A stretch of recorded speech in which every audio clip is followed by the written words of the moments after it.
L'équilibrage des batteries. Toute batterie est constituée d'un assemblage de cellules identiques en série. L'énergie de la batterie est égale à la somme de l'énergie de toutes les cellules, mais sa capacité en ampères par heure est égale à la capacité d'une seule cellule. Lors de la charge et la décharge, toutes les cellules ont la même tension et le même état de charge.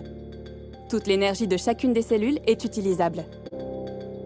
Même avec une batterie neuve, avec le temps, certaines cellules peuvent se décharger. C'est l'autodécharge. Leur état de charge et leur tension sont alors inférieurs à ceux des autres cellules. On dit que les cellules de la batterie sont déséquilibrées en état de charge. Lors d'une charge ou d'une décharge, les cellules n'atteindront pas leur valeur minimum et maximum tout en même temps. On ne peut donc pas utiliser intégralement l'énergie de toutes les cellules. Pour remédier à cela, il faut rééquilibrer l'état de charge des cellules. La méthode la plus utilisée est le rééquilibrage dissipatif. On dissipe l'énergie des cellules les plus chargées avec des résistances. Lorsque toutes les cellules ont la même tension, la batterie est de nouveau 100% opérationnelle. On a alors perdu l'énergie dissipée, mais cette opération reste peu fréquente sur une batterie en bonne santé.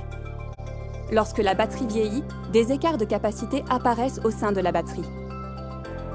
L'équilibrage dissipatif ne permet pas ici d'utiliser l'énergie de toutes les cellules. La capacité de la batterie est alors réduite à la capacité de la cellule la plus faible. Une solution possible est alors un rééquilibrage distributif. On transfère l'énergie directement entre les cellules via des dispositifs électroniques. Cela permet d'utiliser l'intégralité de l'énergie contenue dans toutes les cellules. L'énergie de la batterie n'est alors plus limitée par la cellule la plus faible.